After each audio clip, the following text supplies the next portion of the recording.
Vallabhadhish Wang મુક્તાવલી Harirai Mahaprabhuji. પ્રપંચમાં એટલે લોકમાં રહેલી આસક્તિ દૂર થવામાં બે આડી ફાંસ છે: અહંતા ને મમતા, મારું અને હું. I always capital. મને ન બોલાવી, મને ગણી નહીં. મારું હતું તોય મને દીધું નહીં. ઘણી વાર નહીં આ વડીલો વાતો કરે, આપણું બધું છોકરાએ લઈ લીધું, હવે આપણને રાખે છે સરખી રીતે. તો ત્યારે મને વિચાર આવે કે ઠાકોરજી એવું નહીં થતું હોય કે મેં મારું બધું આને આપી દીધું, છતાં મને ઘરમાં રાખે છે, પુષ્ટ કરાવવાનું કહે તો સાંભળે છે, અને કરાવ્યા પછી મિશ્રી ધરાવે છે, મને પેટ ભરીને ખવડાવે છે. એટલે વડીલો નહીં કહેતા કે અમને તો દે ખાવાનું. ઠાકોરજી કે આપણને તો મિશ્રી દે, 50 વર્ષ સુધી મિશ્રી જ ખા. આપણે આપણા છોકરાઓ નથી રાખતા, એની વ્યથા થાય છે. તો આપણે ઠાકોરજી નહીં થતી હોય. તો અહંતા અને બીજી મમતા, આ બેની માતા અવિદ્યા એટલે અજ્ઞાન છે. બધું સમજીએ કે આ કાંઈ ભેગું નહીં આવે, બધું અહીં પડી રહેવાનું છે. છતાંય હમણાં કોક આવે અને મારા હાથમાંથી આ ઘડિયાળ કાઢીને લઈ જાય, હું દોડું કે સત્સંગ ચાલુ રાખું? દોડું જ ને. આવ્યું ને મારી ઘડિયાળ. તો આ બધાની માતા કોણ છે? અવિદ્યા અને અજ્ઞાન. આપણે એવું બોલી શકીએ નસીબની હશે એ લઈ ગયો, એ દોડા કા જલ્દી, એ ભાઈ આ જો મારી ઘડિયાળ લઈ ગયો કા. તો બધું બોલવું બહુ સહેલું છે, કરવું અઘરું છે. અજ્ઞાનથી મારું તારું ઉદ્ભવે છે. સમગ્ર જગત પ્રભુને ખેલવાનું સ્થાન છે. એમાંના સર્વ પદાર્થો પ્રભુને ખેલવાના રમકડા છે. હવે કોકવાર આપણી યાર બધું લઈને રમે, અને કોકવાર પોતાનું બધું દઈને રમે. ઓલા ઢીંગલા પોતિયા નાના હતા રમતા હતા ને, એટલે પછી જ્યારે એક દિવસ જાન આપણે ત્યાં આવે ને એક દિવસ આપણે, તો જાન લઈને ગયા હોય એટલે વટ અમારો, પહેલાં અમને પીરસો, પછી ઓલા ગોળ ને માંડવી ને એવું હોય ને એ જાનને પીરસે. એટલે પહેલાં હું કહું મને વધુ આપી દો, હું તો વરાજાની માં છું. તો આ ખેલ છે પ્રભુનો. કોક વાર વધુય પીરસે અને કોક વાર નોય પીરસે. અત્યારના જમાનામાં કહેવત હાવ ખોટી જ પહેલાંની હતી: હવ ગયા હગે વગે ને વહુરિયા ઊભે પગે. અત્યારે તો બધી સાસુ જ ઊભે પગે રહીએ. પહેલાં એવું હતું કે ભાઈ જો મહેમાન આવ્યા હોય ને તો વહુ એમ કે મારે ચાલશે. અત્યારે આપણે કહેવાય એવું. આપણા ઘરની વાત નથી, સામાન્ય વાત છે. સમય બદલાઈ ગયો છે. દુનિયામાં બધું સ્થિર છે. પરિવર્તન એ જ જીવનનો નિયમ છે. પરિવર્તનને સ્વીકારો ને તો તમને ક્યાંય દુઃખ ન લાગે, તમે ક્યાંય મૂંઝાઈ ન જાઓ, ક્યાંય તમને વ્યથા ન થાય, ક્યાંય તમને કોઈના ઉપર દ્વેષ ક્લેશ ન રહે. આ જમાનામાં આવું જ હોય. એ બધા રમકડા પ્રભુના જ, પ્રભુ જેના માલિક છે, છતાં અજ્ઞાનને વશ થઈને કુબુદ્ધિ જેવો એને પોતાના માની લે છે અને દુઃખી થાય છે. ઢીંગલી પોતિયા રમવા હોય તો વરરાજાને બહુ સાચા છે? ખોટા જ. છતાં પેલું વળાવે ત્યારે કે રોવો હવે બધાય, દીકરીને વળાવે છે. એમાં સૌથી વધુ મને સાચું સાચું રોવું આવે. હું તો ઓફિસ જાતી કાઇનેટિક લઈને, રસ્તામાં વળાવતા હોય ને તો હું આખા રસ્તે રોતી જ જાઉં. પછી જઈને મારી આંખ જુએ એટલે બેન આજે કોકને પાછા વળાવતા જોઈ ગયા હતા ને, એટલું આપણને દુઃખ થાય. તો અહીંયા એ જ કહે છે કે પ્રભુ જેના માલિક છે, છતાં અજ્ઞાનને વશ થઈને કુબુદ્ધિ જીવો એને પોતાના માની લે છે અને દુઃખી થાય છે. દુનિયામાં કાંઈ આપણું નથી. આવ્યા ત્યારે ખાલી હાથે આવ્યો, જશું ત્યારે ખાલી હાથે જશું. બોલીએ ત્યારે એવું સારું લાગે ને, પણ છતાંય આટલી વસ્તુ કોઈને આપી દઈએ છીએ. એક ભગવદી હતા, હમણાંની જ વાત છે, 2-3 વર્ષ પહેલાંની. હવે એ ક્લાસ 1 ઓફિસર હતા અને એના વરે એટલે એનું પેન્શન આવે ને એ બેનનું પેન્શન આવે અને ઘરમાં આનંદથી રહે. છોકરા છૈયા હતા ને, બંગલો સરસ હતો, ગાડી, ડ્રાઈવર, બધું. પછી ખબર નહીં એને હુજી ગયું કે રામ જાણે, એની પાસે ઓછામાં ઓછા 200-250 સાલના હતા. એટલા દાગીના ને, એટલી આ ચાદરો ને, એટલા ટુવાલ ને, એટલા ગાઉન ને બધું. તો એકવાર હું ગઈ ને એટલે મને કે ઈલાબેન મારે એક વાત કરવી છે. મેં તું શું? એ કે ધીમે ધીમે આ બધું કોઈ લાયક હોય ને દેવા માંડો ને. મેં શું? હવે સાડી બધી 500ની ઉપર નહીં, કોઈ 100-200ની સાડી જ નહીં, ચણિયા એવા, બ્લાઉઝ એવા, મોતીના સેટ એવા, ચોકીના એવા. એટલે પછી મને ખબર તમે તો કાંઈ, મેં કીધું મને ભગવાને ઘણું આપ્યું. તો કે મને ખબર તમે નથી લેવાના. મેં તો કોઈ એવું હશે જ તમારી પાસે મોકલીશ, હું લઈ જાઉં અને કોઈને આપું, એ મારે મોટું થવું નથી. પછી એણે એકવાર ઓલા અંધાશ્રમમાં ગયા કે ક્યાંક ગયા, એટલે કે અમારે 14 છોકરીઓને લગ્ન છે. તો મને કે ઈલા, મેં તો હા, કે ગાડી લઈને આવીશ? મેં કીધું ના, આપણે ઉબર કરી લેશું, કારણ કે બધાને ખબર પડે. મને કે વાત તો તારી હાચી. ચોકીના સેટ ને, મોતીના સેટ ને, ઓલા 2 ગ્રામના સેટ ને, સાડીઓ ને, તમે જુઓ તો ઓલા આવી બધી ડીશો સરસ ને, ફોરેનની ક્રોકરી ને, આખી ઉબર ભરી. ઓલા ઉબરવાળાને કે ડબલ પૈસા લેજે, તો ચિંતા ના કરતો, લે આ 2 શર્ટ તુંય રાખ. કે એની તો બુદ્ધિ ને એનું જે દિલ હતું એ જોઈને મને એમ થાય આનો જીવ તો જો. ત્યાં જઈને કે મારું નામ ક્યાંય દેતા નહીં, જે છોકરીઓને તમારે દેવું હોય એના બધું દેજો. કબાટમાં પરાણે 10 સાડી રાખી, બધું ત્યાં દઈ આવ્યા. પછી લોકરમાં બધું હતું. એટલે મને કે આ આપણે છે ને કોઈ દીકરીઓ પરણતી હોય ને એને દઈ દઈએ, આમાં તો છોકરા છે ને. બધી વ્યવસ્થા કરી નાખી. અને ઘરમાં તમે જુઓ તો ઠાકોરજીનું બધું, ઠાકોરજીના સોનાના પાત્રો ને, ચાંદીના ને, બહુ બધું. 10 દી પછી લીલામાં પહોંચી ગયા. બધું લખેલું હતું. એને હુજી કેવું ગયું કે મારા હાથે પાછળ કોણ શું કરે, ભત્રીજા આવે ને, ભાણિયા આવે ને, મને કે અંદરો અંદર ખદબદ કરે ને, આપણે એવું કરવું જ નથી. 10 સાડી સીધી સાદી રાખી હતી અને લોકરમાંથી બધી વ્યવસ્થા કરી નાખી હતી.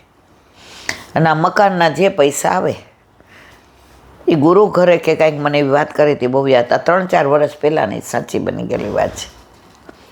એને પૂછી ગયું હતું એ કે પાછળ જફાઓ થાય ને કહેતા આપણે હાથે જ કરીને જાય.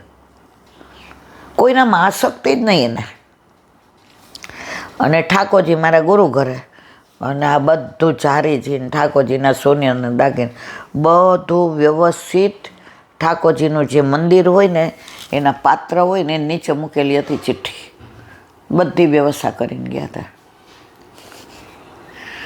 તો એ સમજી ગયા હતા કે આમાં કાંઈ મારું નથી.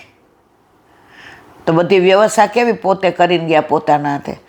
અને આપણે તમારા દાગીના સગુનને આપજે, મારી આમ કરજે. આ આસક્તિ છે બધી. એ બધા પ્રભુના છે, પ્રભુ જેના માલિક છે, છતાં અજ્ઞાનને વશ થઈને કુબુદ્ધિ જીવો પોતાના માની લે છે અને દુઃખી થાય છે.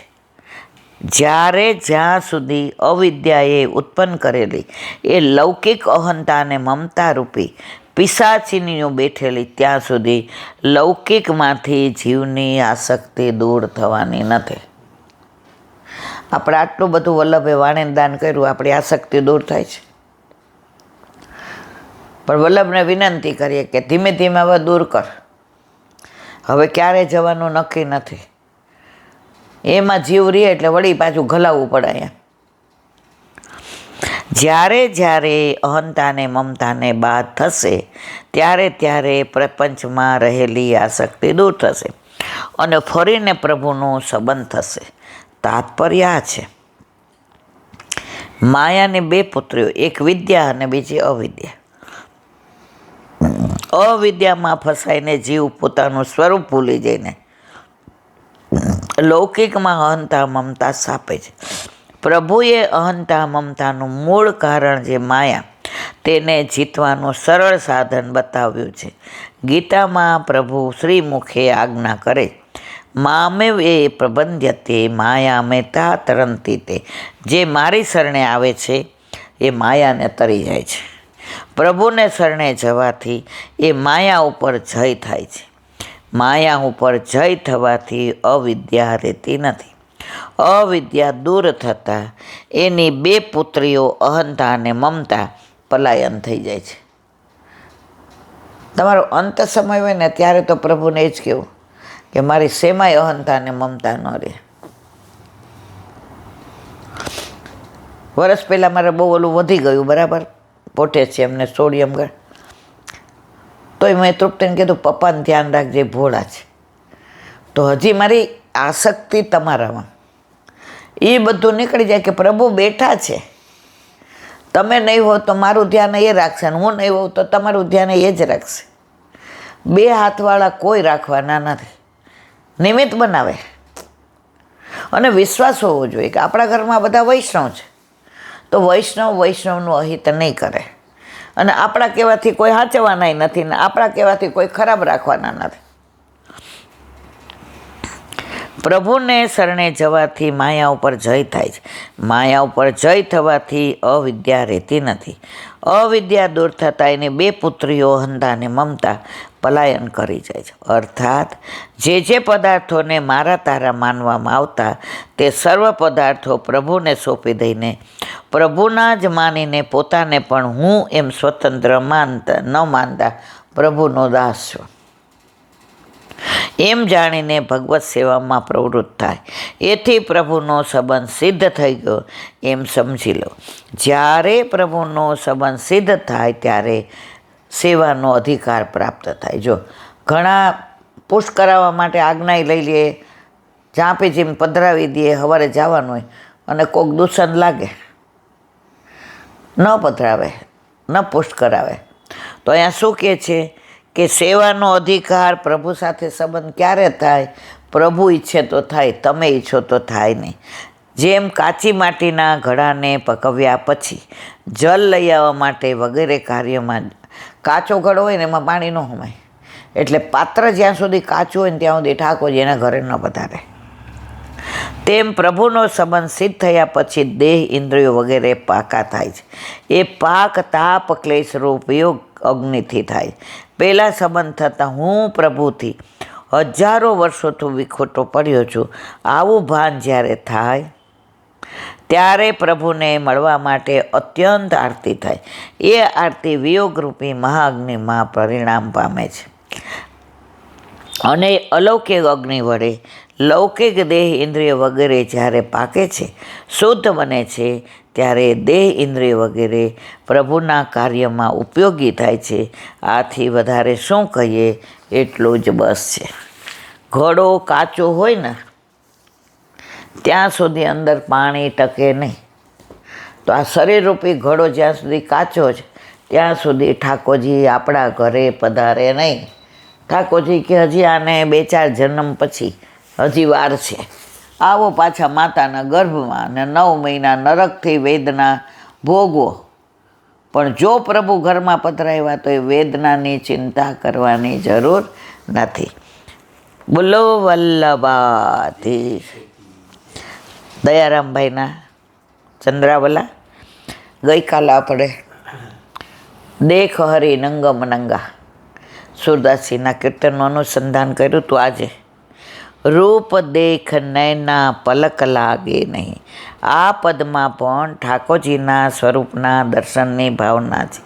પ્રભુનું પ્રત્યેક અંગ મોહ છે. જ્યાં જ્યાં દ્રષ્ટિ પડે ત્યાં મન મોહિત થઈ જાય છે. ઠાકોરજીના કેસ, મુખારવિંદ, અધરવોટ, નેત્ર, પાપણ, ભ્રુકુટી, કંઠ, હસ્ત, નાભી, કમર, ચરણ, સાથળ, નખ, કઈ વસ્તુ પ્રભુની મોહિત નથી કરતી. જ્યાં જ્યાં નજર મારી ઠરે ત્યાં અટવાઈ જાઓ. ઘણી વાર ઠાકોરજીને શ્રૃંગાર કરીએ ને આમ ગોદમાં હોય ને તેમ હવે જલ્દી સિંહાસન પર પધરાવી દઈએ. આપણાથી એમના રૂપનું તેજ સહન ન થાય. આ વખતે શ્રીજી બાવાના દર્શન કર્યા તો મેં કીધું આપણા ઠાકોરજી મને તો અમે એમ લાગતા હતા કે આપણા ઠાકોરજીથી આપણે ટેવાઈ ગયા છે અને આપણા ઠાકોરજી આપણાથી ટેવાઈ ગયા છે. તમે જોજો બીજાને ઘરે પધરાવીએ ને ત્યારે એનું મુખારવીને જોજો, એને ઉદાસી જ હોય કે મન બીજાને ઘરે. આપણે માંદા હોય ને છોકરાને કહીને જ્યાં બાજુમાં જમ્યા ને ડબ્બો ભરી દે, મમ્મી હું જે હોય એ લઈ જઈશ, સાંઈ તારી બાજુમાં બેસીને જે પડ્યું હોય એ ખાઈ લઉં. આપણે કઈ બેટા રાતની રોટલી છે બીજું કાંઈ નથી, મમ્મીને તાવ છે ઊભું નથી તો મમ્મી રોટલી ન થાય એનું છૂંદો ખાઈ લઉં, મમ્મી મારે ત્યાં ન જ જાવું અને હું મમરા ડબ્બામાં લઈ જાઉં, મને નથી જવું મમ્મી. લૌકિક દીકરા નહીં, માને મૂકીને નથી જવું.